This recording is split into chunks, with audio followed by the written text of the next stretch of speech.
Hello, everyone, and welcome to our Werewolf the Apocalypse Chronicle of Bane and Blood. This is Epilogue 2, The Vile, the Selfish, and the Horrific. So let's meet our werewolves, starting with Avery. Hello, everyone. I'm Avery at Averydaboi on all the social media. I style myself as something of an internet personality. And today, this time zone, I will be playing Bergheart, the Silver Fang Philodox. That's right. If it's not obvious, everything's a little bit different, but just for this epilogue, I promise. Az. Hello, everybody. I'm Az, or as I was on the social media, because I think I'm funny. And today I will be playing the Hart Warden Theurge, Valentyna Dimitrenko. Valentyna Dimitrenko, which my dog obviously agrees to. And last but not least, Rachel. Hello, everybody. Hello, I'm the AzureButterfly, or Azure for short, or simply Rachel. And today, I am playing Monika Dunsirn, the Hart Warden Philodox. As always, this is a Werewolf the Apocalypse 5th edition actual play. We've gone over our safety and consent, but please check in with yourselves as your well-being is important to all of us who are playing. All the content warnings will be down in the description below. So if you're all ready, lass uns anfangen, or let us begin, and let's go this time not to Berlin, but to Munich. We begin our scene tonight in a small WG, or Wohngemeinschaft, a shared apartment. Monika, it is a Sunday, which means no need to go into the office today outside of emergencies, which also means it's a day to be spent at the Sept with your fellow warriors of Gaia. What do we see as Monika gets ready for the day, and what is her usual routine? Monika is getting out of bed, making herself a cup of tea, a little bit of relaxation in the morning, and stretching before getting dressed, putting on sparse makeup, and just greeting the day. As you finish getting ready and head towards the door, you need to pass by your roommate's door, Liesel. She is also a Garu and a member of your pack. She is a Homid-born Red Talon Ragabash, which is rare, being Homid-born in that tribe. You hear a lot of commotion in her room. She sounds like she's moving things around manically, maybe even throwing things across the room. I'm going to do a little bit of a rhythmic knock, knock, knock, knock, knock, knock, knock. Hello? And you hear Liesel's voice from the other side of the door. And she says, Moni, are you leaving? Yeah, I'm just getting ready for the head out. Are you going to the Glyptotech? To the can? Yeah? Are you coming as well? She opens the door, and you see that her room is in total shambles. And you see two suitcases, koffer, on the ground. And she's thrown a bunch of things into it. Doesn't look like she's taken a lot of time to decide what she's taken. She's sort of just throwing whatever she sees in the moment and throwing it into the bag.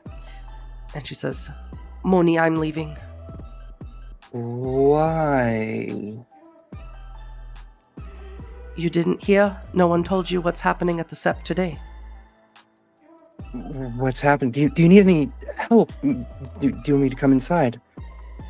No, but I think perhaps you should go back to your own room and fill a suitcase and also leave the city.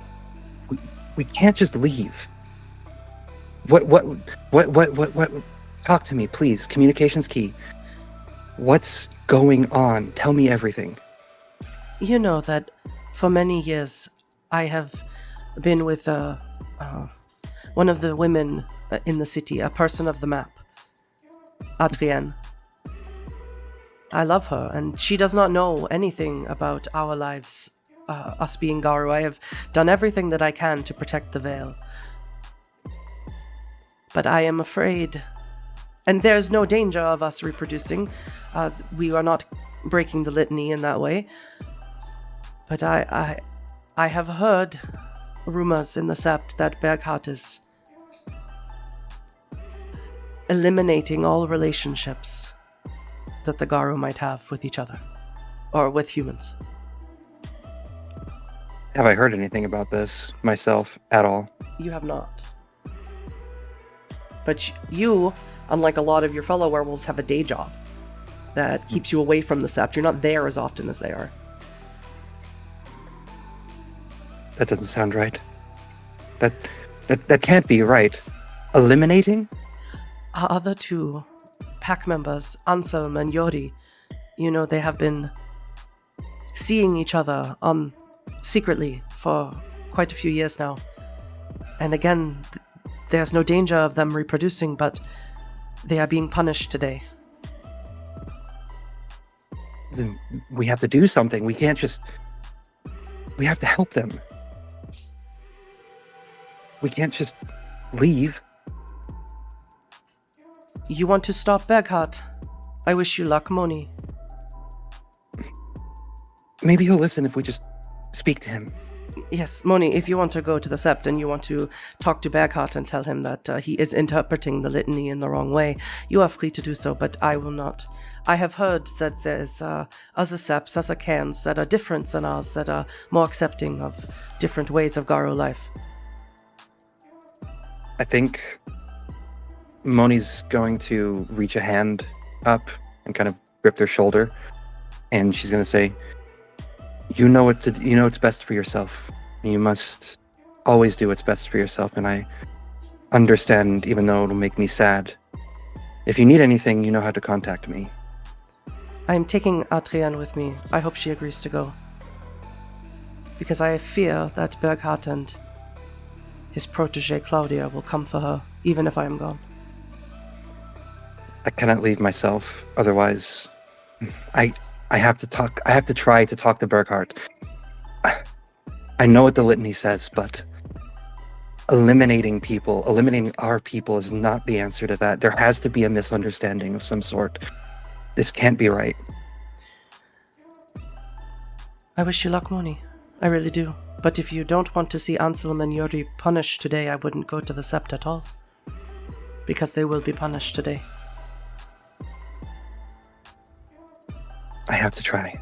And she says, Auf Wiedersehen, which is not the same in German. When you say tschüss to someone, that's informal, and a bye is an implication that you'll see each other again. Auf Wiedersehen is much more formal. It is much more definite of a goodbye. Auf Wiedersehen, my friend. And she closes the door. Now, Moni, you don't live far from the Sept of the Glyptotech. It's a unique Sept. It's in a historic museum that is no longer open to the public, long closed to the public. There's lots of ancient sculptures. The cairn itself is beneath the museum in an elaborate system of hidden chambers and tunnels. And the cairn is dedicated to the spirit of Mnemosyne, the ancient Greek spirit of memory. This is the only Sept you've ever belonged to. This is where you were brought after your first change, when you were still at Ludwig Maximilian University, where Bergheart and his pack arrived as you were tearing into your ethics professor during a late-night tutoring. Your ethics professor who turned out to be a leech. They covered up your murder and brought you to the Sept, where you were quickly taught the ways of the litany, the only version of it that you know, which includes a line that, to your knowledge, is the same in every Sept across the world: Garu shall not mate with Garu. Now, you never questioned the reason for this. You never really had to, as fighting for Gaia and against the Wyrm became your primary focus. Indeed, after your rite of passage into the Hart Warden tribe, you were quickly put into a pack dedicated to eliminating leeches in Munich, and there were a lot to root out. But perhaps now is a time to ask why this law exists. If it's against breeding, well, surely two wolves lacking the necessary parts and ingredients for creating children shouldn't be an issue, right? So you head down to the tunnels below, to the main part of the museum, and you see a scene exactly as Liesl had described. Bergheart, the Silverfang Philodox leader of the Sept, is standing on a dais. Even in the low light, his bright blue eyes are illuminated, perhaps with the fervor of his own conviction, and his silver hair that runs long and ragged and wolf-like down his neck and shoulders is positively fearsome. To Bergheart's right on the dais is his protege Claudia Ashenfang. She's of his own tribe and his own auspice, and she watches with almost smiling eyes. To Bergheart's left is Katharina Silent Thread, the master of the rite, who looks extremely unhappy to be up on this podium. Kneeling in front of all three of them, and bound in chains of silver, is Anselm and Yuri. Many of the other Garu are gathered here. Monika, how close do you get to this dais? I'm going to get as close as I can. 100% as close. as I can. Are you going to be obvious or not about it? Obvious. Okay, so make me a strength in athletics. Now, while you make me that roll, I'm going to turn it over to Bergheart. Bergheart, why don't you describe what, if anything else, that we see when Monika looks up at you, and also what exactly is this scene that's happening here? In addition to the scene, just to Berghart's left, there is a brass brazier that has been filled with coal and stones. The stones nearly glowing with heat. Bergheart just keeps running his fingertips over the tips of the dancing flame. And I think, should Bergheart notice Monika making her way through the crowd? Let's find out. How many did you roll? So, on the normal dice, 3 successes. On my rage dice, they're both teeth. Yes. So you'd absolutely notice Monika because she is shoving everyone out of the way physically and with great force to get to the very front of the podium. Bergheart would look just off to the left of the stage, who, barely hiding in the shadows of the stairs coming up, is Eckhart. And he'll just nod his head towards Monika with a smile. Ever eased, there's no sign of stress on Berghart's face.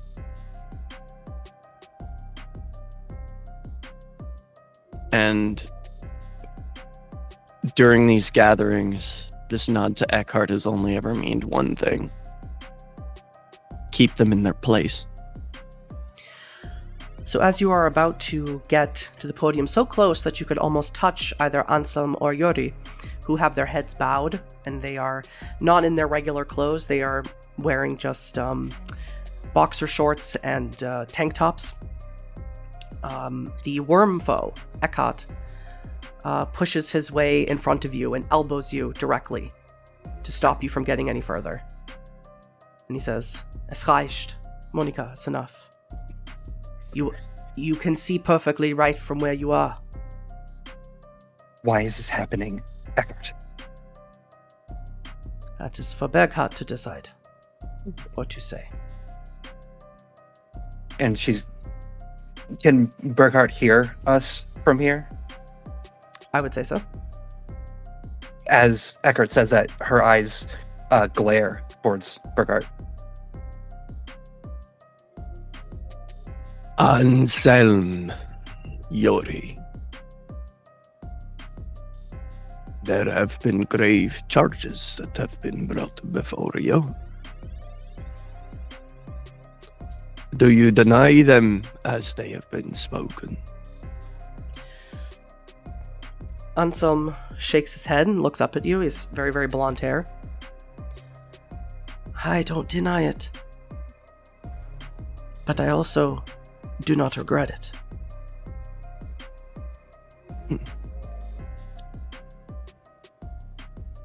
Does one believe that also the fly does not regret the spreading of its disease? I wonder. And Yuri speaks up. There is no disease. We cannot mate like the others. Garu shall not mate with Garu. When this is our ruling, this is our litany. This is the tradition of our people. But why? When they Because it has always been so!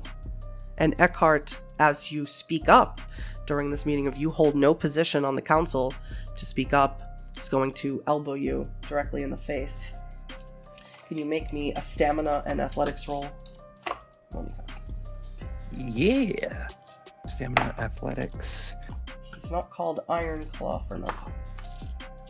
My hands keep wanting to go for like the dice that Hana would have had.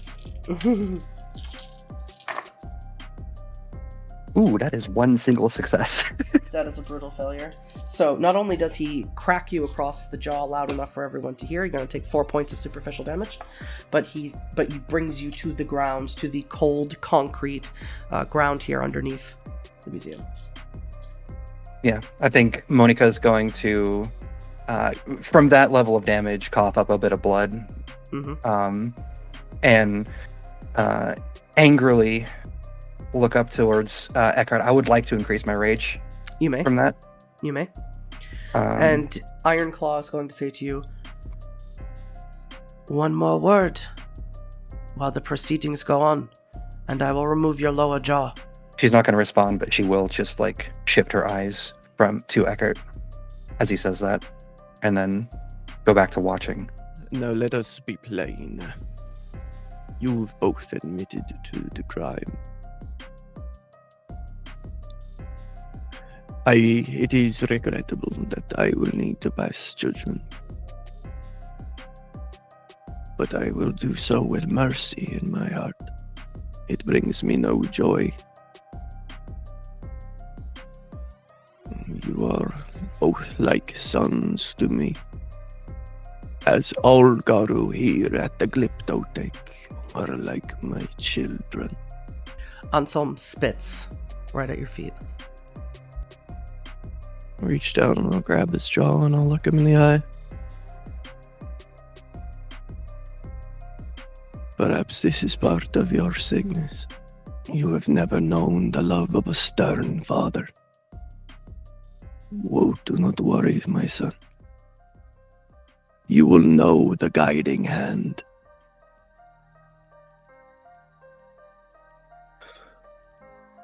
The sentence I will pass for this is unconventional. Many of you may think it strange, but I hope you will see the mercy in the hollow of my hand.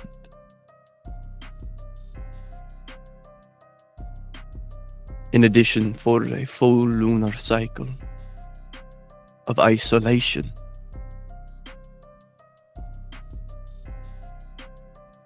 you will each receive the Stone of Scorn. Can you make me, Monika, a wits and insight roll as you watch the Right Master pick up a stone with tongs out of this brazier? You're not entirely sure what she's going to do with it just yet. High roll will reveal 2 things. Medium roll will reveal 1 thing.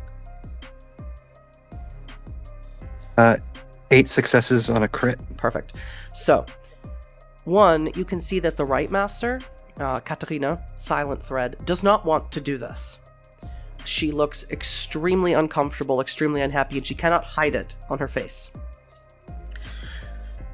When Bergheart was speaking to Anselm and was talking about how Anselm never had a stern father or a strong father figure, you noticed that Claudia, his protege, had a wickedly coy smile on her face as he said that. What that means exactly, you're not sure. Katarina holds the stone right next to you, Bergheart, and she waits. Knowing that the stone will only burn the one that is destined for, he reaches out and takes it in his hand. You're going to take aggravated damage for that. Sure. And he will look out at the crowd as his flesh sizzles. Says, "Let it never be said that this does not wound me. For the pain in all of your hearts is the pain in my heart." And he will grab Anselm's bottom jaw and wrench his mouth open and shove his hand and fist down his throat, pushing this scalding hot stone down his throat. Anselm screams, struggles to breathe, The stone begins to burn away at his esophagus and skin. He starts writhing on the ground. You can see and smell his flesh burning and searing. See the tears pouring out of his eyes, the muffled screaming.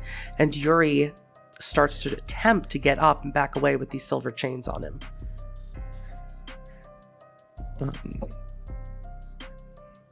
He'll look to Katarina and then nod his head. Give Claudia the tongs.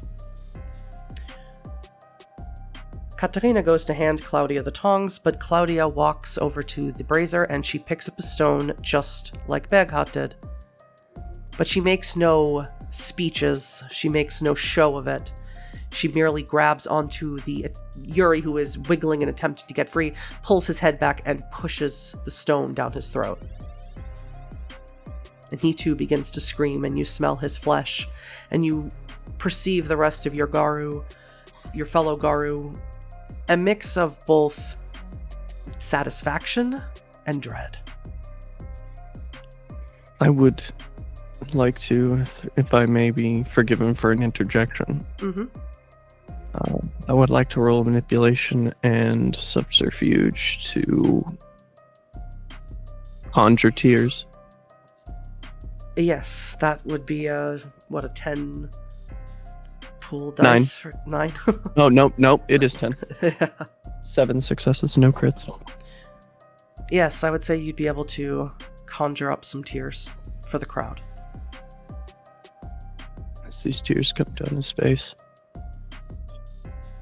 The litany is what preserves our people. What sanctifies our people. We must be bound to the rules.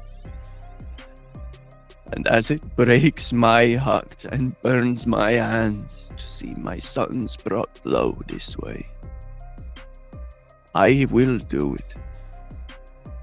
For this is Gaia's will. For her warriors to be pure. For her wolves to stand with rigid spine and iron fang. And to your shock, or perhaps horror, or both, Moni, many of the Garu here in the Sept begin howling and cheering and clapping as Yuri and Anselm continue to be in extreme amounts of pain. Real tears start streaming down Moni's cheeks. He'll look to Claudia. And then he'll motion Victor forward. Victor, the glasswalker. Take brothers Anselm and Yuri to the place where they will be kept in isolation. Of course, Sept leader. Use this time, my sons, to contemplate the paths which have brought you here. I will bring each of you dinner and we will talk. I'll make sure it is something soothing for your throats. Grabs both of them, shifts to his Glabro form, grabs both of them, not by the silver chains, but by their own hair, and begins dragging them away, somewhere deeper into the tunnels. Monika. Now the question becomes, is there anyone on the dais that you'd like to speak with as the rest of your Garu begin to disperse? The Wyrm foe too begins to disperse. He has something he needs to check on. He's heard rumors that someone is attempting to seek membership in the Sept, and he needs to go check on that. And we'll check on that in a minute. But would you like to speak to either Bergheart, Katarina, the Right Master, or Claudia? I think in this moment, Monika would, knowing that there was the apprehension in Katarina, she would approach the Theurge, and as she's walking towards Katarina, I would like Monika to listen in as best as she can to those she's passing. I want to get a better understanding if I can, of what everybody's thoughts on the situation. What's the emotion? What's the... Sure, make me a wits and awareness. While you do that, Bergheart, is there anything that you would like to say to either Claudia, or would you like to follow Victor for the rest of the punishment that is not visible to everyone else? He'll lean in, putting his hand on Claudia's cheek. Did you sense what I sensed in our sister Katerina? Yes, I did. Do you believe that her faith in me is shaken?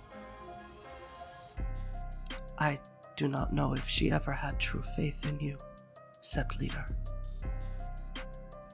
Follow her. Listen to what she has to say. Gladly. And then you tell me. And if I need to cut her life short, I will. If her life must be cut short, I beg for the honor. I have a different honor in mind for you. Of course. Mine talk there. Oh, press his forehead to hers. And she calls you very quietly, Papa. No. When you are done, you will come and meet me. I need your assistance with Yori and Ansel. Yes, Sept Leader.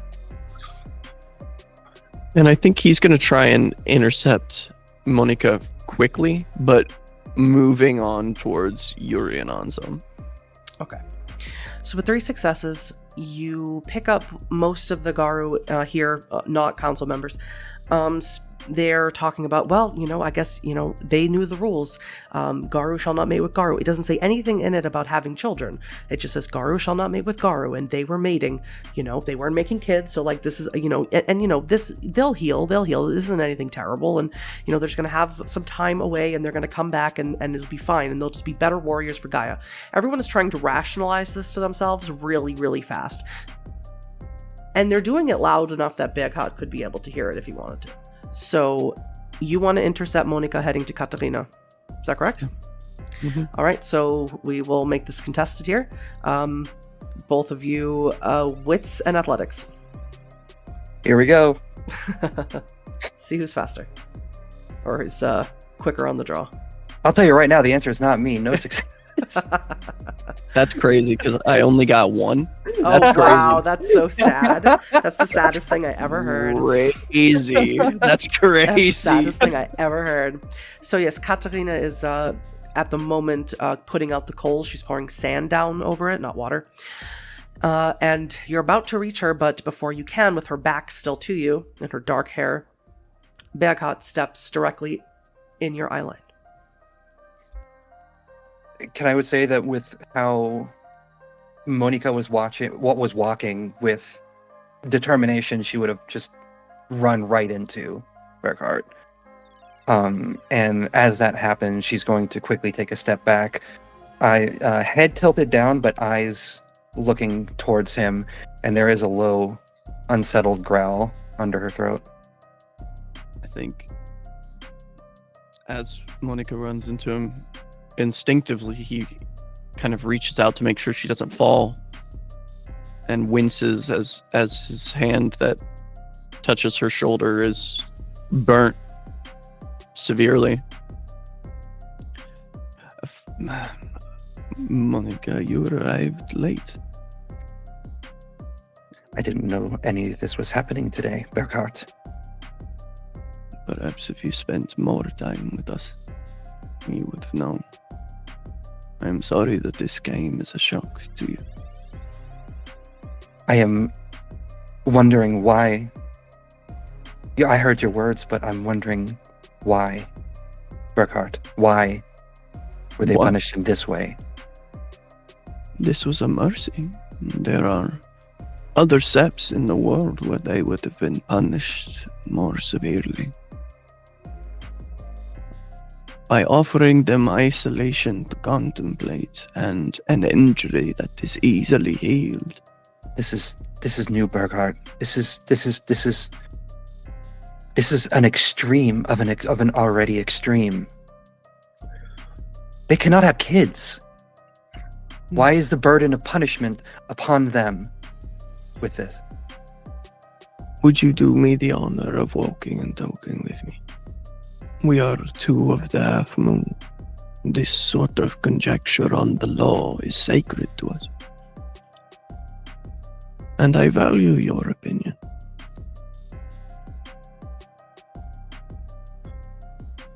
Can I insight? What are you trying to insight? I want to tell if he actually believes what he's saying. If he believes that your input is valuable to him? Yeah. What's an insight versus manipulation and subterfuge, which is his highest dice pool? And while you make that roll, we're going to pop over to outside of the Glyptotech, to Eckhart, who has left this grisly scene, and he has come out to the gate. To this now, Valentyna, you're in the public part. You walked here from the motel that you're staying at with all the money that you had, which wasn't a lot to begin with, and you're staying in a single room with multiple people. And you had heard about the Glyptotech. Iced had told you about the Glyptotech, but you don't know how to get in here. It seems to be a closed down museum. But someone has become aware of your presence, and a man walks out. He has dark hair with silver streaks in it and a big, thick black beard. And he says, "You, Mädchen, what are you doing here?" My name is Valentyna. So? I'm... Apologies. I'm here to see Bergheart. He sort of looks around to the left and to the right. And he smells into the air. And where do you come from? I come from the Septon of... It is gone. Ukraine. Yeah. You are alone. No other members of your sept are here. The remainder are healing. Yes, you are welcome. You have no luggage, no clothing. There was not time. Yes, of course, you are welcome here. If you are alone and have no ties to kin or anyone else, any other Garu who are with you. No ties to kin. What do you mean? You say you are alone. Right now, as I said, the others are healing. The other Garu. The other kin. We accept no Garu with human ties. I can take you to Bergheart, and if you make an oath, you make a swear that you will abandon them, then perhaps he will make an exception for you. Is this your way here? I think you should speak to Bergheart. Take me to him. Please. Yes, right this way. And you follow him down. He walks behind a wall that looks like it leads out to a garden area, and he pulls a large stone placard away, and there are very narrow stairs that you have to turn around and go down backwards that lead down into the bowels of the Glyptotech. So head back over to Bergheart and Monika, who are walking and talking. What was your insight roll? 5. Bergheart, what was yours? 12 successes with 2 12. crits. Yep, absolutely. Bergheart seems to really intently want to know that your opinions as a fellow Philodox. Understood. She'll nod her head and say, "Well, then let us walk and talk. Bergheart." You must understand that the laws which comprise our litany are ancient constructs. But this forming of same-sex relations is not ancient at all. You believe that? You actually believe that? There's no doubt in my mind. As long as there have been two men, there has been lustful looks between. This is no one's fault, but our laws are clear. Garu shall not mate with Garu. There is no hinging preconcept of the bearing of children. Garu is gender neutral, something I think you kids would appreciate. Monika is biting back a few words that she would want to say in this moment, realizing the kind of tenuous nature of the conversation that's happening right now. If you truly value my opinion, Bergheart, then maybe we should reevaluate some of this, some of our interpretation of this. We need warriors to fight the leeches, and we can't. And I don't see how hurting, even if it's recoverable, how inflicting trauma upon our people will make us better warriors for Gaia against them. You know I hate the leeches as much as anyone here. Do I? Monika, again, I have looked after you since you came here.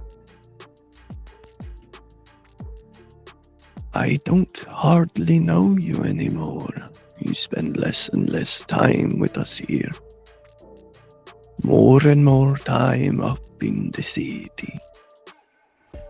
Who am I to say that you are? Are you questioning my loyalty, Bergheart? I would never. I know your heart belongs to Gaia and to Stag. Does your heart call to be here in the Glyptotech? That is what I wonder. Have we done anything to alienate you? Have we not done everything we could to make you feel at home here? You saved me from myself. You gave me a home.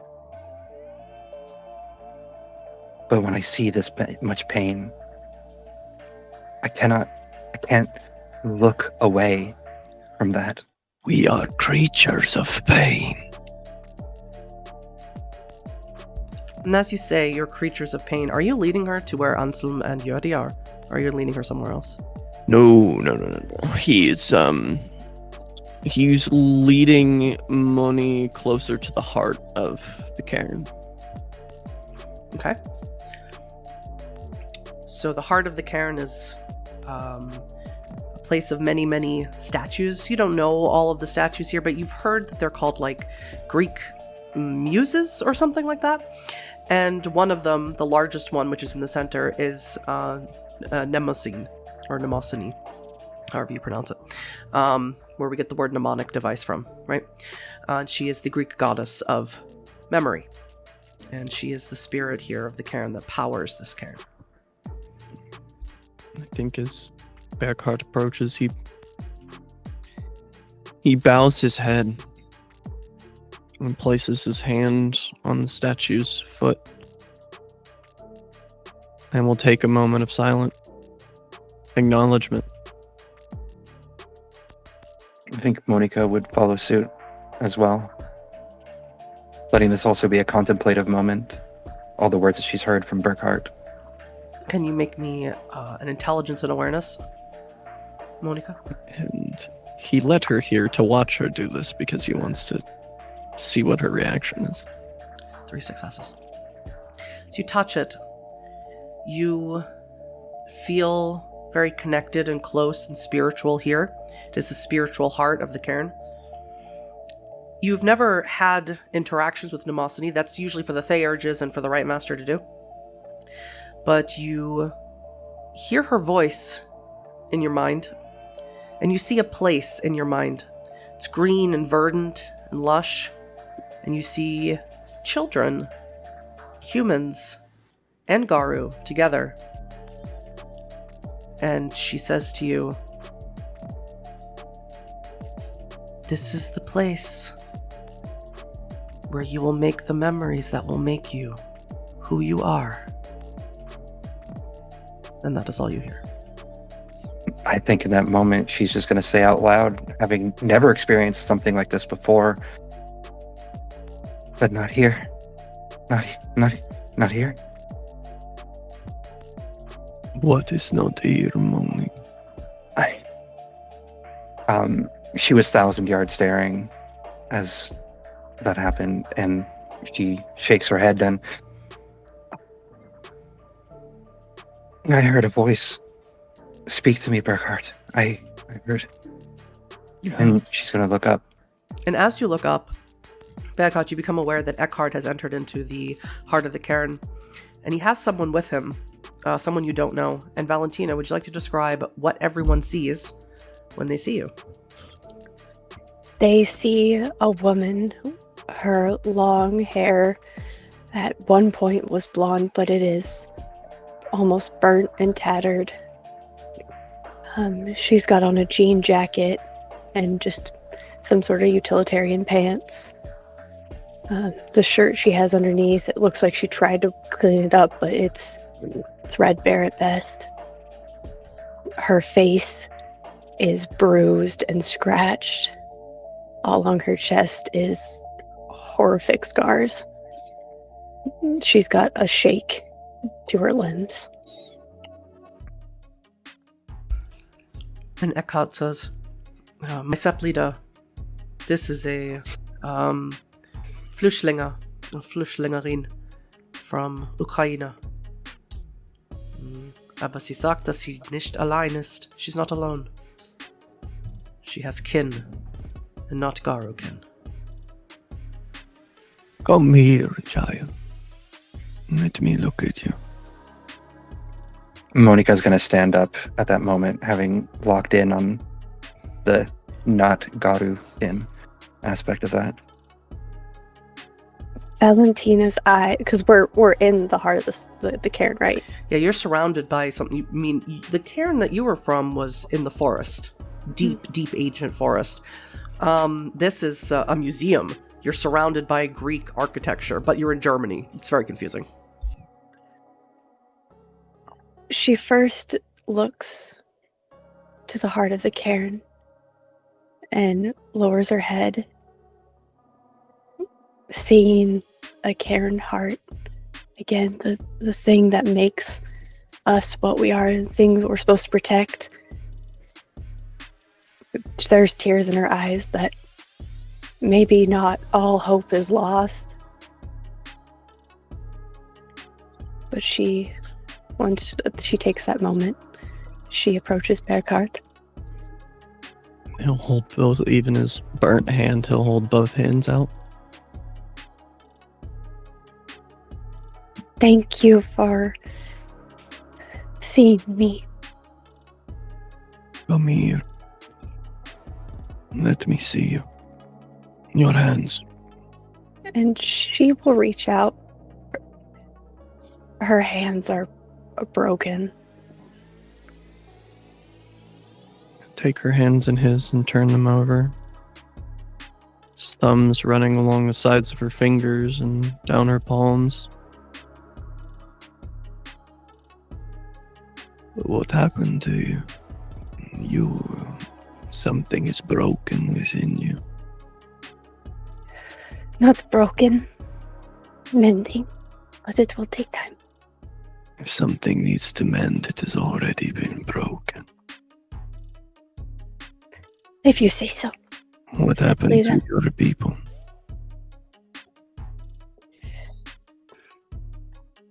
The war. They came in with their silver, and the Banes took everything. We fought as best we could, and I got as many out as I could. But all our cairn elders are gone. Our cairn is gone.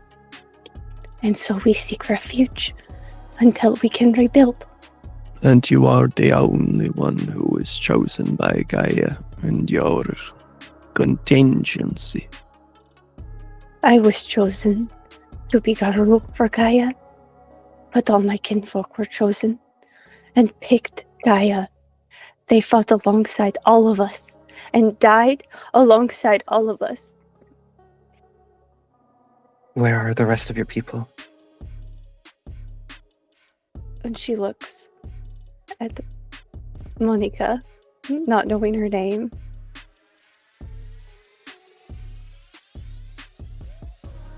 You must forgive my young friend. She has no place on the council and thus has no right to speak. Monika's going to lower her head at that. The young are curious. It's our job to guide them. And guided she is. In fact, I think she may be the best person for you to speak to, but in a moment. We are staunch traditionalists here at the clip to take. Only Garu are permitted to pass the gates. We follow the strictures of the litany. After all, we are servants to memory herself. We must uphold the records. If you're servants to memory, then you know. Kinfolk have always been here. Around us, yes, but never within the cairn. And the violations of this were the beginnings of our descent into lessering ourselves. How is more warriors for Gaia lessening? They are not warriors for Gaia. They fight. They are warriors, and they may fight with Gaia in their hearts, but they are not warriors for Gaia. That is an honor strictly reserved for the Garu. Now, my heart breaks for you. I wish there were more that I could do, and in fact, I think there may be something I can do. Monika here works in social services.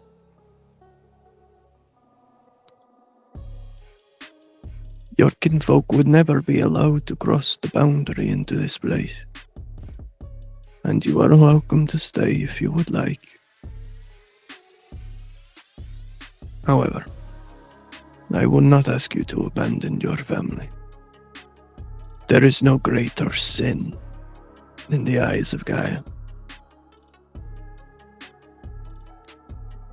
Why do you speak of sin when you leave them out in the cold? They are not out in the cold with you, and I can see this. I would implore you. Allow Monika to help you and your people find some sort of foothold here in the city. Until I can find a place that will take you and your kin. And I will personally help you get there and make sure that they are safe. That they are looked after, that they are taken care of. On that you have my word, and the word of Falcon, the keeper of all oaths.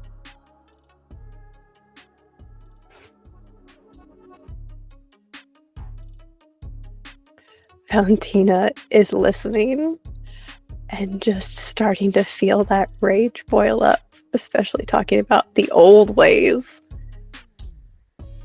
and keeping them out.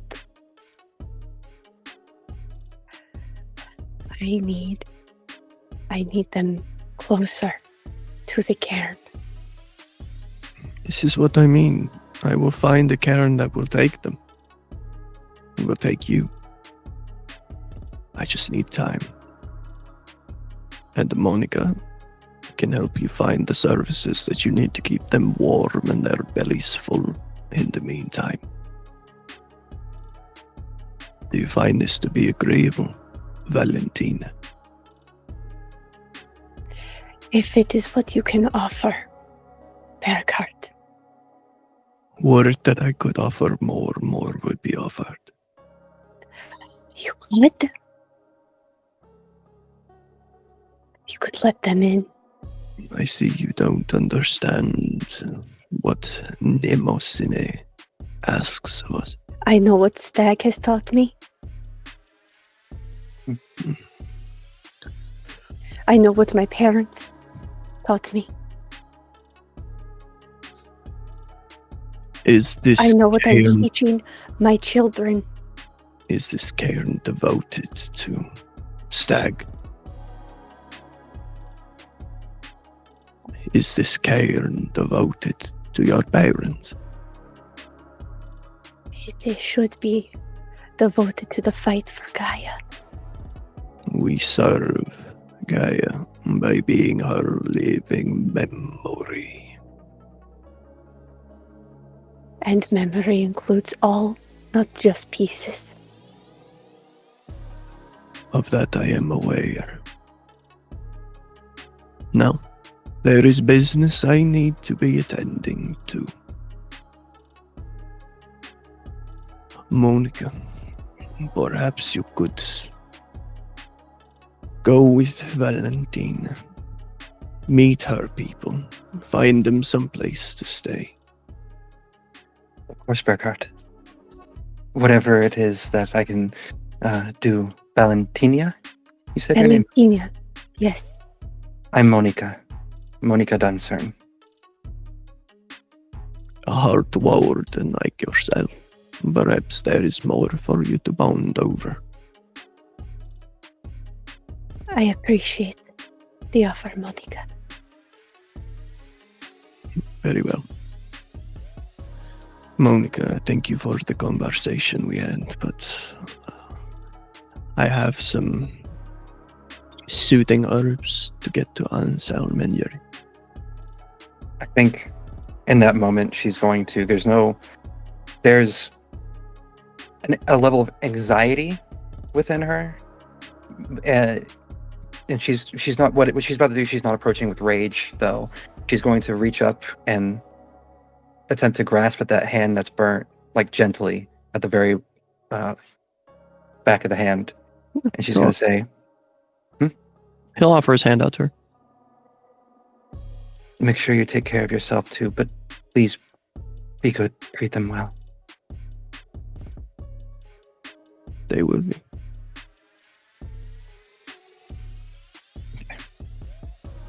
Valentyna. Bergheart. Thank you for coming to see me.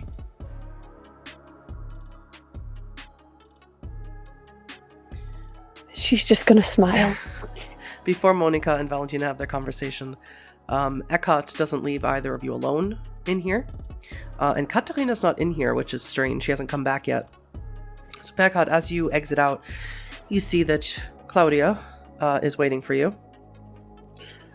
Very quickly, he'll lean over to Eckhart.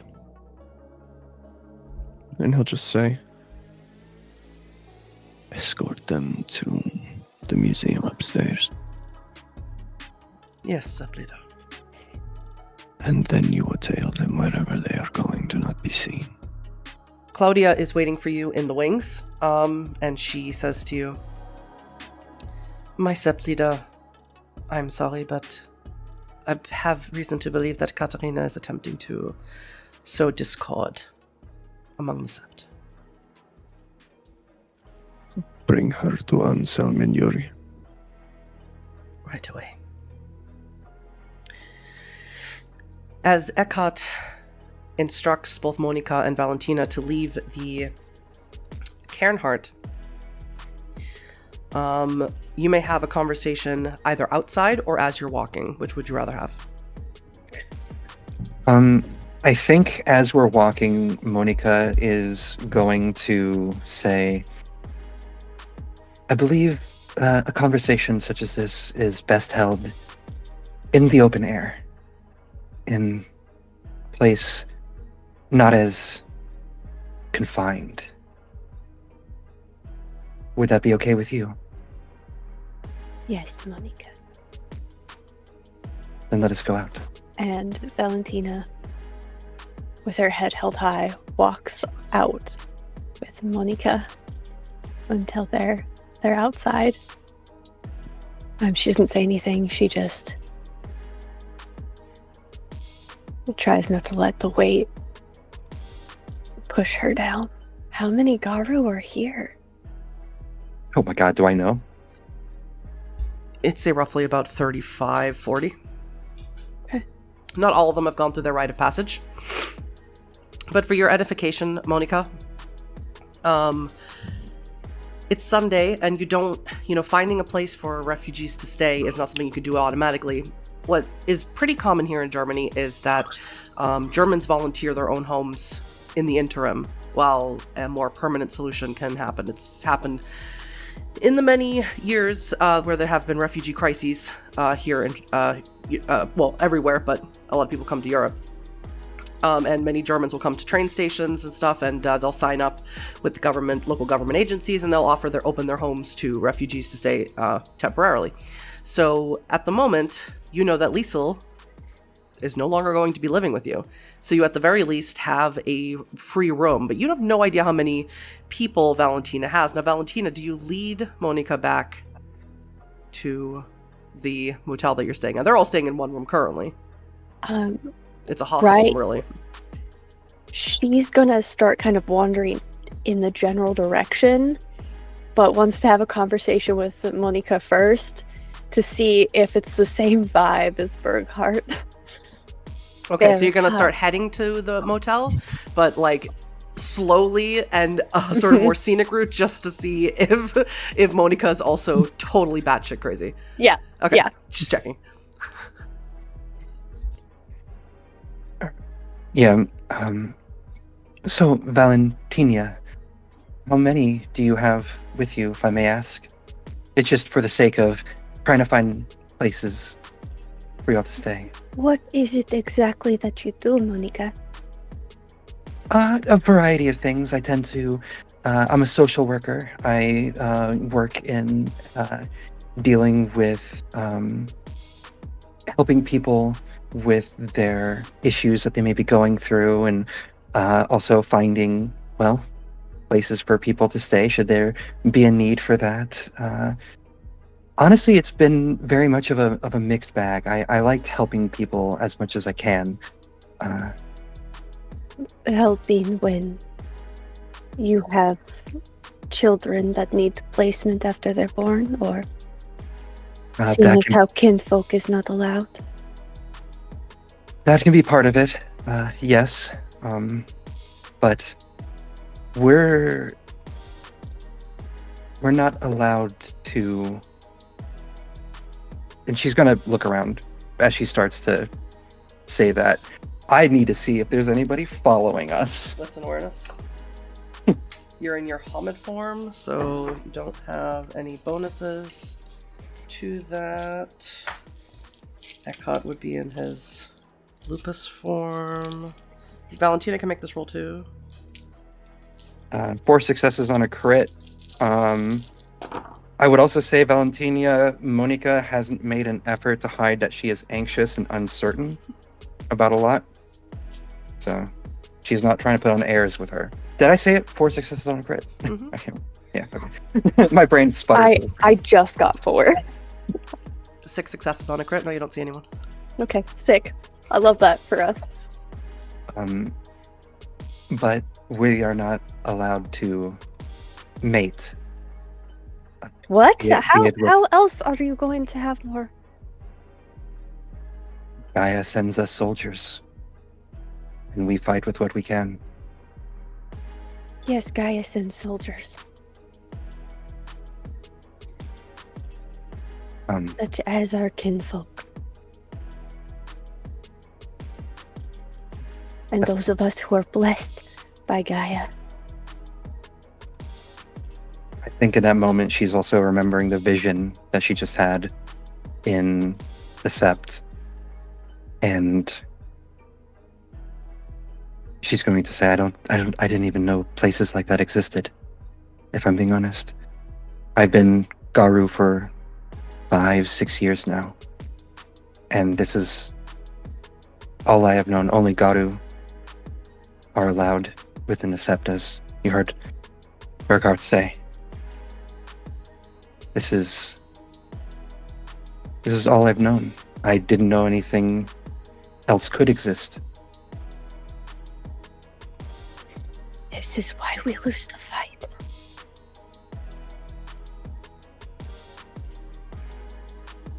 As Bergheart would say it, this is why we are strong. No. We are strong because we are in this together.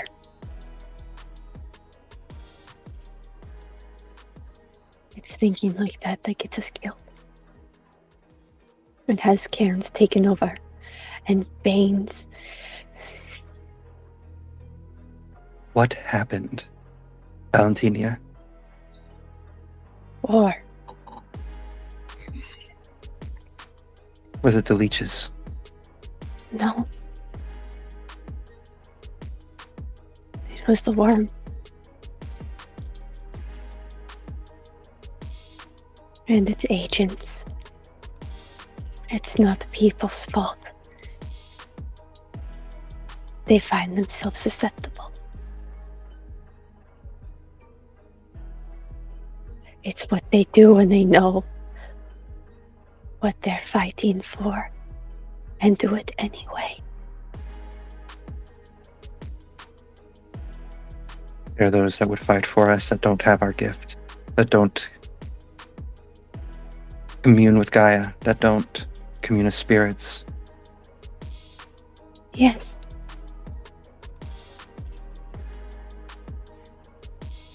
My parents, as I told Bergheart, helps take care of our cairn.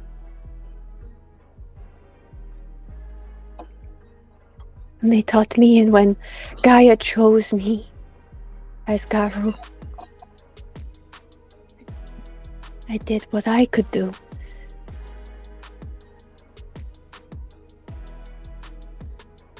But we all have to fight together.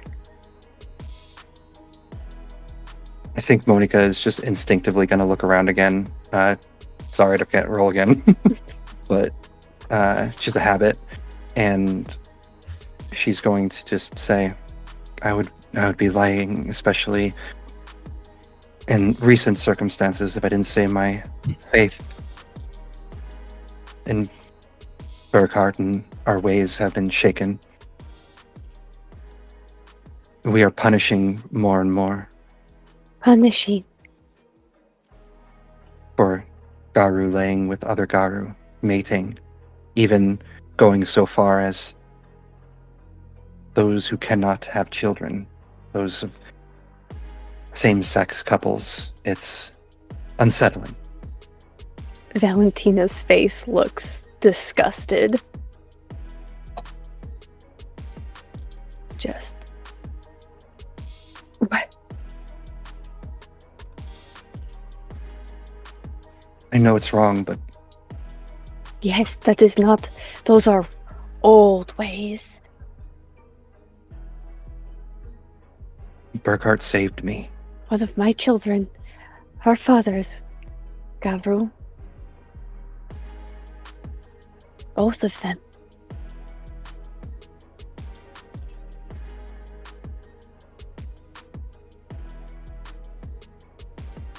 I would, if, with your permission, I would like to see your people. I would like to meet them. I think that would be good for you. To see what is supposed to be. And perhaps I can change Bergheart. If I can bring proof. Valentyna, you lead Monika to the motel. Mm-hmm. And this is more like a hostel, because we're in Germany. Yeah. And at the very bottom floor, it's a single room with a very small half bath. So a shower that sort of is just This is common here. It's just sort of a shower that it's not like a thing that you step into. It's just there with a drain on the floor. It's very, very simple. And you see 10 humans in this room, Monika, with Valentyna. That makes 11. And they're varying in age. One of them looks like they are in their 70s. And one of them looks as young as maybe 12. These poor souls. No. And all of them, when they see you, they come running over to you. And the youngest, I believe, who is Andre. Andre comes running over to you, and he says, "Valentyna, I'm hungry. You bring something to eat. I'm hungry." Not yet. This is Monika. She's going to help us. Hi. You have a snack? We haven't eaten in 2 days. All money went to this room, which we have to leave Valentyna in 12 hours. And Monika here. She's going to help us find somewhere. Storyteller, how many could I feasibly fit in both the now empty apartment and now empty room and my room? I mean, it would be uncomfortable, but yeah, this room is about the size of Liesel's room, and they're all in here. I think there's a part of Monika that's, after the events of today in general, losing Liesel, and seeing the display that happened, there's just something that's broken inside of her now. And she's gonna look to Valentyna. It's not much, but for the time being, my home is open to you. It is not much bigger than this, but I can cook. That is everything. Thank you. Thank you.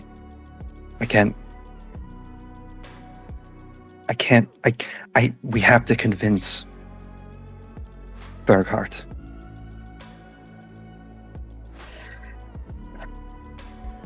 Before we take a break, Valentyna, you notice that your youngest brother, Mikola, is not here. And if you ask your mother, Oksana, where he is, she says, Mikola is a man now. He doesn't want to. He wants to help, and he says not everything should be on you. He's gone off into the city, try and find work. He says he will get in touch with our cell phone or something. Maybe we leave a note for him here. I don't know where he went.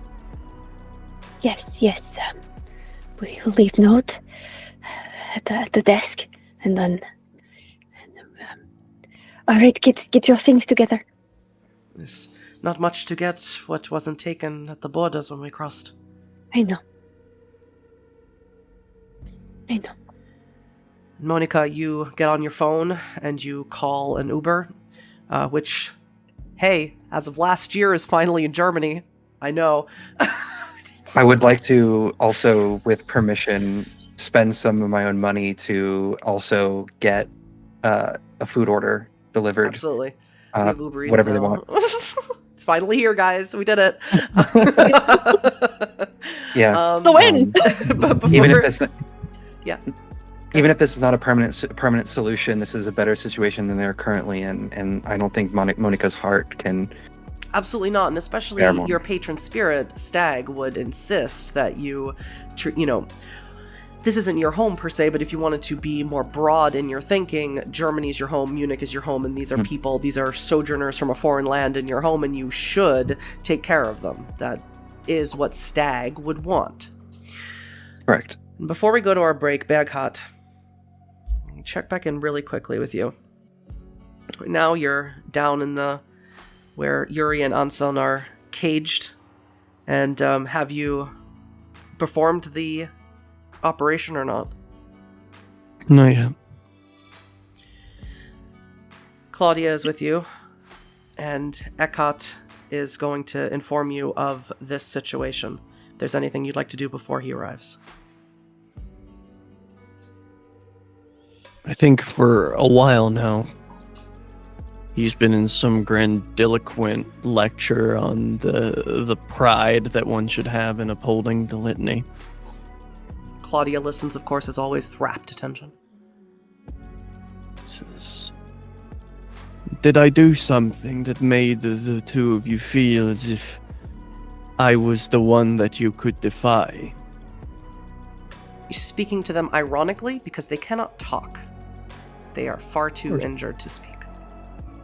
Of course. A captive audience is the only audience he's interested in. Perfect. He says, I am Bergheart of House of the Gleaming Eye, and you have defied me. Me! You are no better than the fucking roaches that demean and dilute our blood. You are nothing. Everything you have ever done will just amount to more and more shame on our nation.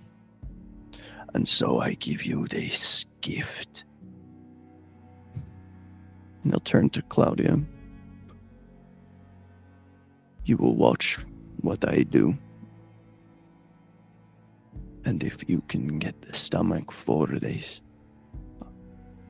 I will let it be known that when my passing comes, you are to be the leader of the Kleptotech sect.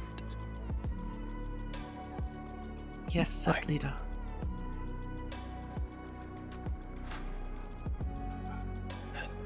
And he will reach into his sweater and pull out a silver blade about 10.5 inches. And he will get down on his knees and he will take Anselm's manhood in his hands, squeezing it hard. He says, Of course, Anselm has never stopped whining and crying and stuff, so it's just even a little bit louder, eking out of the hole in his throat.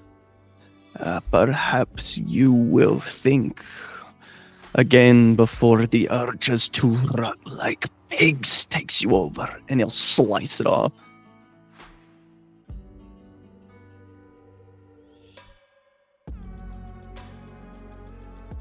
And he'll drop it. He says, when you get hungry, this is what you will have to eat, you failed. And he'll spin the blade around in his hand, hold it, handle out towards Claudia. Claudia takes it without hesitation, but again, you notice that there's no grandstanding with her. She's not giving great grand speeches. Instead, she grabs onto Yuri's member and just slices it off without saying a word. But instead of handing it to him to eat if he is hungry, she shoves it into the hole in his throat that the stone made. And she hands the blade back to you.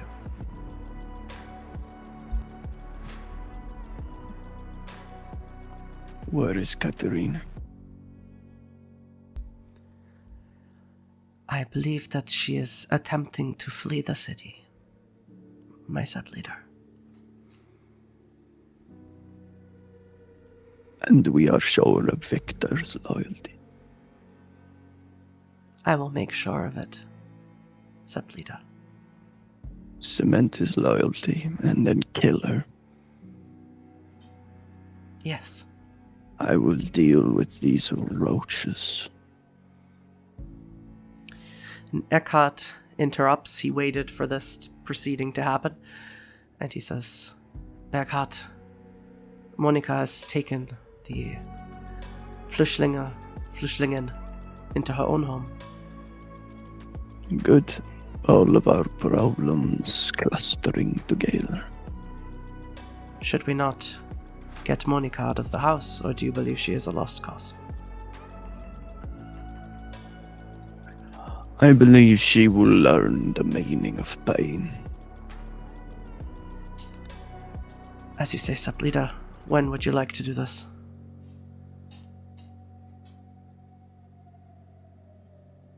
We wait for them to sleep. And then we burn down the building. I will join Claudia in ensuring Victor's loyalty. And you will join Claudia in the dispatching of Katerina. If we can find her, yes. You will find her. I hope so. I think If you this takes don't find precedence, though. Are you questioning me, Eckhart? No, set leader. But you know that Katerina, we call her Silent Thread, because she is so easily and quietly slips into the Umbra. Snip it, then! Eckhart. Yes, set leader.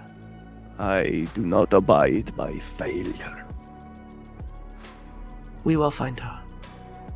And you will kill her. Yes, set leader. And if you don't, We will do the honorable thing. good. See it done and go with speed. Falcon is at your back. I must prepare. And with that, we are going to stop right here for a very quick break. Back with this very special epilogue that takes place in Munich. And right now, Monika, you've brought Valentyna and her family, her human kinfolk family, to your home, to your WG, as it's called here, which is just a name for an apartment that you have with roommates, because Germans have to label everything. And they're all sharing a room. You know that one of Valentyna's family members is missing. Her brother, her younger brother, Mikola. But everyone else is here. And you've sort of set everyone up as best as you can with blankets and any spare things that Lisa left behind. And you're laying down right now in your own bathtub. You've set yourself up in there. You've given Valentyna your bed. And Valentyna has then given that to her grandmother and her mother. And as you all lay down to sleep, Monika, you dream again of that memory, or that vision, let's say, that Mnemosyne gave you, of this green place. It's beautiful. You see wolves running with children. You see Garu in their glabro form speaking with what is clearly humans who are not Garu. You see them living and working and eating together. They seem to be in harmony. They seem to be happy. You see a shadow cast over, coming from a distance, heading towards the cairn. And for some reason, they can't see it coming. And that shadow, or clouds maybe, it's almost like you can smell it. Maybe it's not clouds, maybe it's smoke. And Monika, you awake to the smell of smoke, heavy and thick in the air. Now, you were in the bathroom. You're a little bit more isolated from the rest of the house than where everyone else is.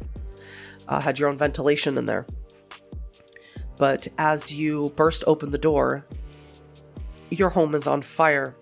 Valentyna, you woke up to the smell of smoke a lot earlier. What was your reaction?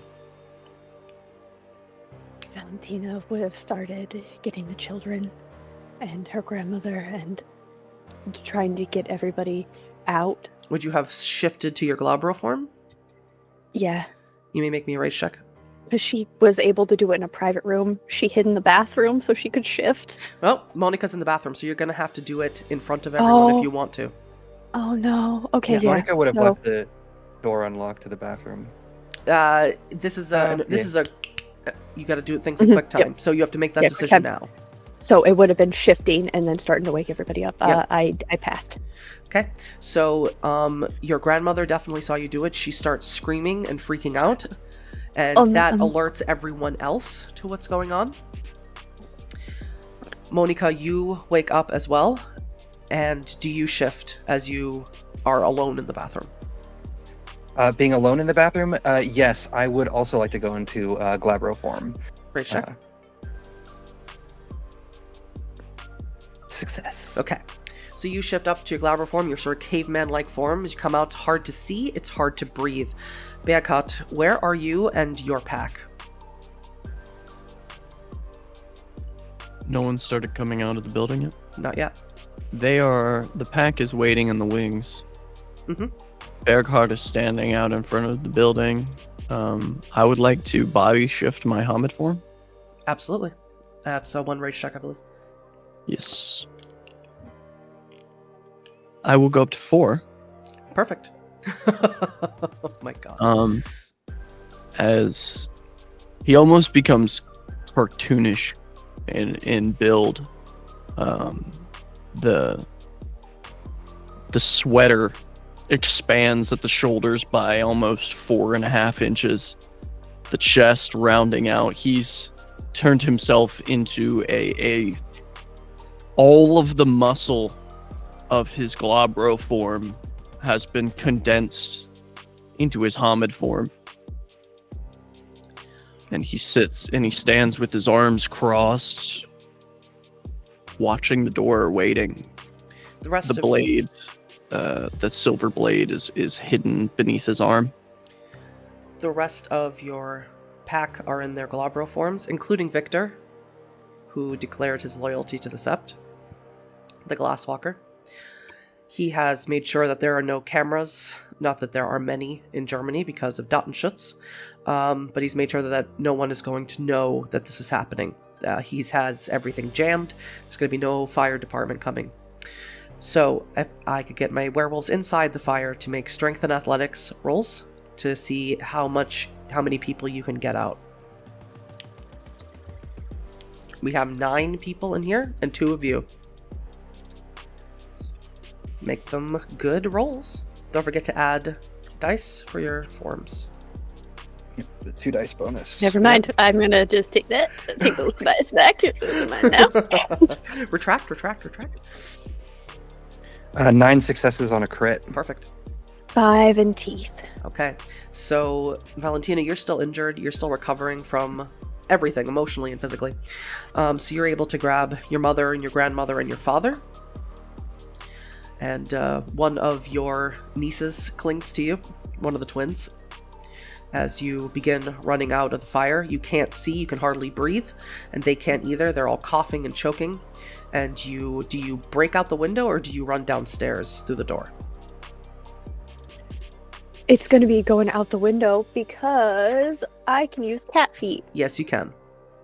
So, Monika, you hear Valentyna jump out the window, and you're like, I gotta grab the rest. And you are fairly strong, and you rolled a great deal of successes. And you can grab the other 6 family members. You shout at them to grab onto your arms, your legs. Now, do you go out the window, or do you go down the stairs? I do not have Cat feet? those cat feet, so I'm not going to risk hurting any of them through this. So we are going to go down the stairs, and I assume there's like there's like a fire exit. Is there anything like that? Is there a fire escape? Yes, there is. Yeah, I would like to use that because smoke inhalation's a thing. Absolutely. So that's going to take a little bit longer than Valentyna just crashing down onto the ground. And Valentyna, as you crash down onto the ground with your elderly grandmother, and your parents, and one of your nieces, who's about 15, you see Bergheart standing there. Bergheart will look to his pack. Does he kill them all? So with that, they shift to their... I'm just going to make a general roll for them. Do you shift to Krynos, Bergheart? No. They all shift to their Krynos form, and you watch this. Your family members, Valentyna, begin screaming and freaking out. They leave you. They run away. You can't stop them. And Victor and Eckhart are going after them, leaving just Claudia and Bergheart here.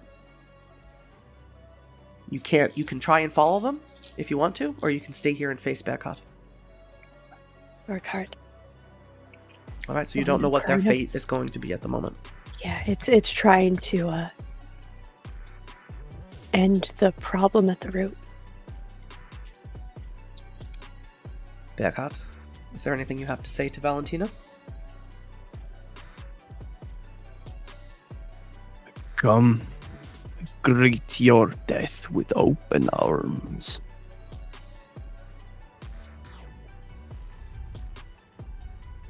Valentyna, I don't know how long this takes Mhm. for the umbral tether, but she does it. This takes the scene. Okay. So a rage check and resolve and glory. And we'll see if you can do it in time. As you watch... Yep, sorry. As soon as Bergheart realizes that Valentyna is trying to use some kind of a gift, he uncrosses his arms and moves quickly towards her with that silver blade in hand. All right. Monika, you've reached the outside, and this, as you turn the corner away from the fire, this is the scene that you come upon. Those that are with me from Valentyna's, are they still attached to me, or are they moving off? They'll move off if you tell them to. I've lived in this area for years. I know safe areas. I know places. You're not really going to have the time. You can either make the time now to say something to them to get them to safety, or you can intervene here. One or the other. 10 successes. I'm gonna With crits. Okay. I'm gonna get them. I'm gonna tell them to get the safety. All right. So you see what's happening, but you take the time to give them instructions of where to go, where they'll be safe. Bergheart, make me a strength and brawl, or strength and melee rather, with your silver sword. Beat 10 successes, and you'll stop her from finishing her gift, for the right that she's doing. 11 successes, 1 crit. Rough. You don't finish it. Or maybe you do, you can't tell, it's hard, because what happens is that Bergheart comes and he slashes you, but he doesn't harm you, he doesn't decapitate you, he slashes you across the face where you are speaking, calling to this Incarna spirit who gave you this gift, and he slashes and he cuts out your tongue as you're talking. So precise is he with this blade. And Monika, as the last of Valentyna's family flees, you look over and you see Valentyna's tongue land on the ground. I think at that point, unable to call out to the spirits, just internally willing Aisht to keep her family safe.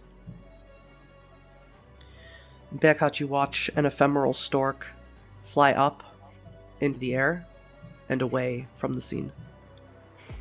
You employ honorable spirits to look after worm filth. It is your weakness that will kill them, no blade or claw or fang of mine. Your weakness for the taint of the worm is what killed them, Valentyna. And he will press that blade to her throat and then jam the back of his fist into the back of her head and just shear the blade forward. Make me a strength and melee. Monika, is there anything you'd like to do in this moment before something happens? Scream. You scream. And I need 10 successes. Bergheart. 13 with 2 crits. So you scream, Monika. Do you scream out Bergheart's name? yeah, 100%. As you hear your name being screamed out by Monika, as you scream out his name, you watch Bergheart remove Valentyna's head. Crisp, clean, precise. The gleaming silver sword.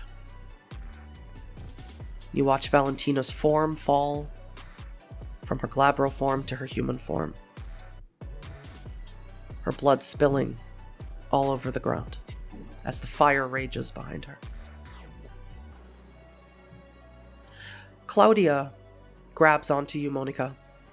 She's in her Krynos form, so she can only speak in sort of guttural Garu tongue. And she yells out to you, Bergheart. Kill? Bring her to me. Do you resist, Monika? Yes, I'm going to resist. Do you switch to Krynos? You may increase your 100 rage to 5. Yep. I am going to get all of the above. We're going to 5 rage, and we're going to shift to Krynos. And Thank you, Ass. Thank you, Valentyna. yeah, that was so good and sad. Oh my god. How is she grabbing me? How is she holding me right now? By the arms. By the arms. I would like to as I shift, I would like to pick off of her, trying to disrupt her balance and grip. Mm-hmm. So strength and athletics, and she rolled a strength and brawl. Roll well, because she did. 11 successes on a crit. Perfect. Yes, Bergheart, you notice there's a struggle happening here. Claudia has Monika in her arms, but Monika is struggling and fighting back, and she's not complying. She's not coming with you, and she has also shifted to Krynos. Is Monika now facing away from me? No, she's facing towards you.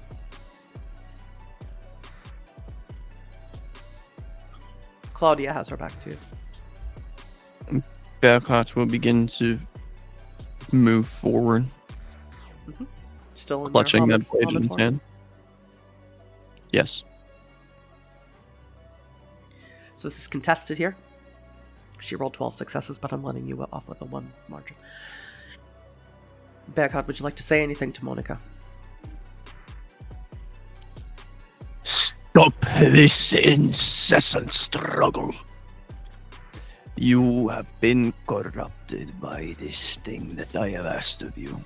Do you think you would even have this job if I didn't put you there? Enough, Monika. I cannot stand by anymore, Bergheart, and see what you are doing, what you are becoming. I cannot bide my time anymore with this. I cannot abide this. Then you have fallen to the world. And no one will remember your name, Monika Dunsirn. There will be no song sung for you in Stag's Hole. There will be no great celebration at your funeral. You belonged to me. I placed you where you are. That was 10 successes with your Umbral Tether. As you say that, Bergheart, do you lift up the sword? Do you plan to strike Monika down? Not yet. Well, as you are shouting at her in the street, you feel a spiritual break, a spiritual presence here suddenly. A ripping, a tearing through the gauntlet. And out steps Katarina Silent Thread. She is also in her Krynos form. She grabs onto Monika, twists herself away from Claudia, pushes you into the Umbra, Monika. And she says, "Follow the wisdom of Mnemosyne." And she closes it.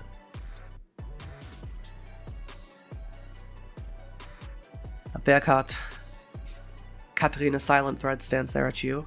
She says, "You are unworthy, Bergheart." Make your challenge then, Silent Thread.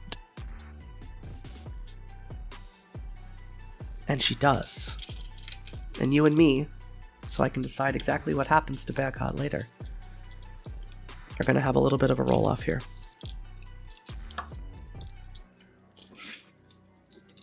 Strength and brawl to start off with. Remember, you get 4 extra dice here. I need one more. Yep, because in an honorable challenge, he would take the Krynos form. Yep.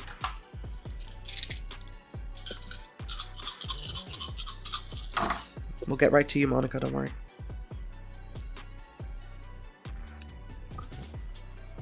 4, 5, 6, 7, 8 successes. I'm gonna use a willpower. Sure, why not? It won't help me. She's a Theurge. She doesn't have a whole lot of, 17 successes. Yeah. You beat her down pretty significantly. So for you, another strength and brawl. For her, stamina and composure, which is a little bit better.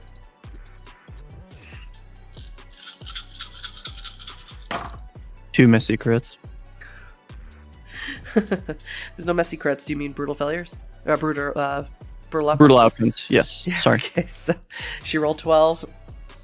Yeah. So you stand over her, you beat her down with your claws. There's nothing left for her to roll. What is your coup de grace?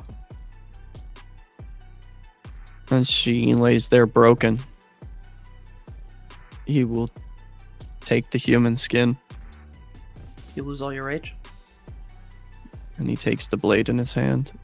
Mm-hmm. He grabs her by the lupine jaw. He says, "You are the one who was unworthy. Unworthy of the position I lifted you to, of the secrets that I showed you. You are only worthy of the corruption that you helped foster. And for this, you will not greet Gaia whole. You will not greet Gaia at all. When you go to the Wyrm, you will be nothing." And he takes her eyes, ears, hands, and tongue, letting her bleed to death with the blade. That takes time. Monika, when you're pushed out into the Umbra, you can still see through it, but only for a time. It slowly starts to close. You watch this fight take place. It takes no time for Bergheart to take out Katarina. Katarina, who has been Garu for 2 decades, if not more. You see Valentyna's body bleeding out onto the street.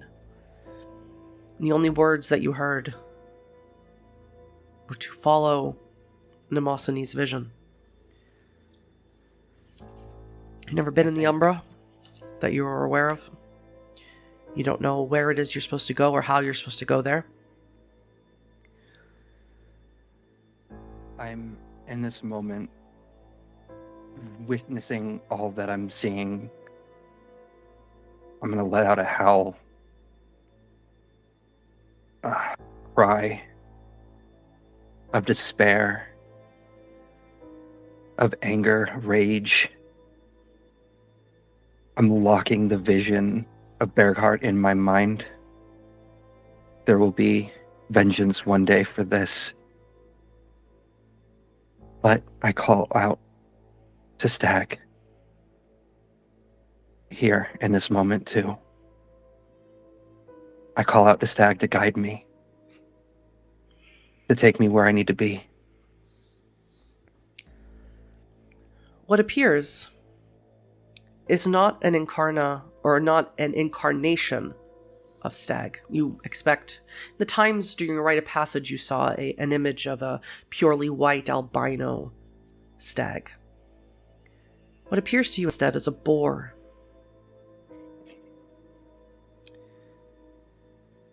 And the boar says, "You looking for a home, kid?"